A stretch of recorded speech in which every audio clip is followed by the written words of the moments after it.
Cole opened the eye that still worked and struggled to figure out how he had ended up on the floor. Pain radiated from his face and shoulder. All he had wanted was a roll of Mentos to get him through his next flight. What he'd gotten, though, was a fist to the face. His shoulder throbbed from smashing into a display of Washington Redskins souvenirs, and his face pulsated with pain.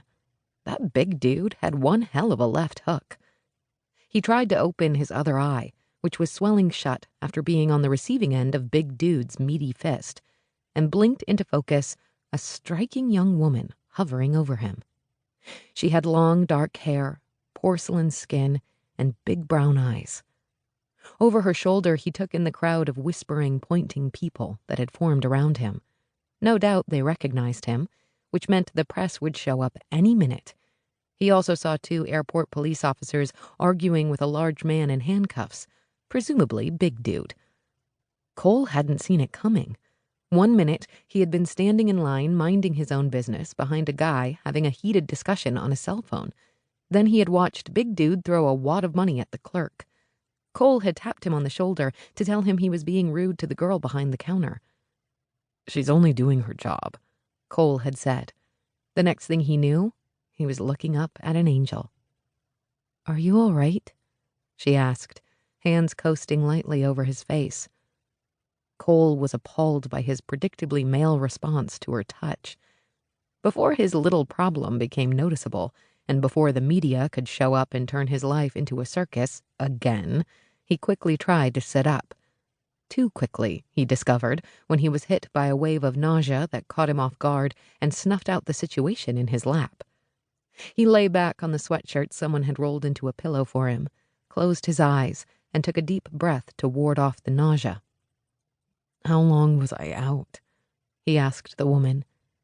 "About 2 minutes or so. It felt like longer, though." "Shit," he groaned, imagining how the press would blow the incident out of proportion. "I need to get word to my airline that I can't fly today, and I gotta get out of here." "The airport police called someone from your company. They're on their way, along with the paramedics." "I don't need paramedics," he protested, making a second attempt to sit up. Her hands on his shoulders stopped him. "Stay still. You might have a concussion."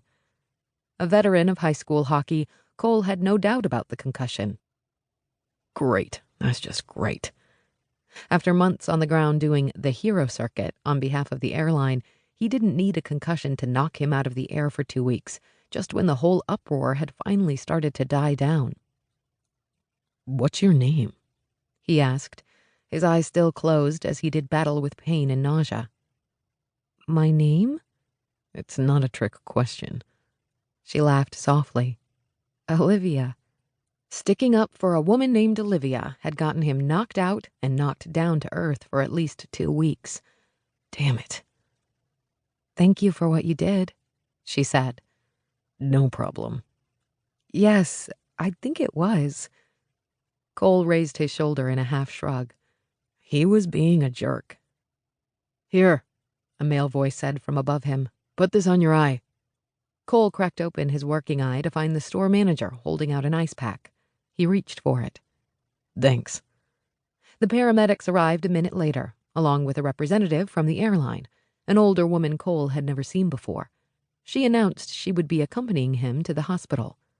"That's not necessary," he said. "Boss's orders," she replied, full of her own importance. "I'm to stay with you until you're released and handle any media requests." "Great." As the paramedics prepared to roll him away, Cole looked around for Olivia and found her in a group of airport employees and customers who were watching the proceedings. Their eyes met, and she stepped forward. He found it refreshing, to say the least, that she didn't seem to recognize him. "I hope you'll be okay," she said. "I'll be fine. I've got a hard head." "I'm sorry this happened." "It's certainly not your fault." She tucked a roll of Mentos into his hand. "Take care of yourself." Amused by the gesture, he said, "Don't put up with any crap from your customers." Her dazzling smile once again caught the attention of his lower anatomy. "I'll try not to." "See ya."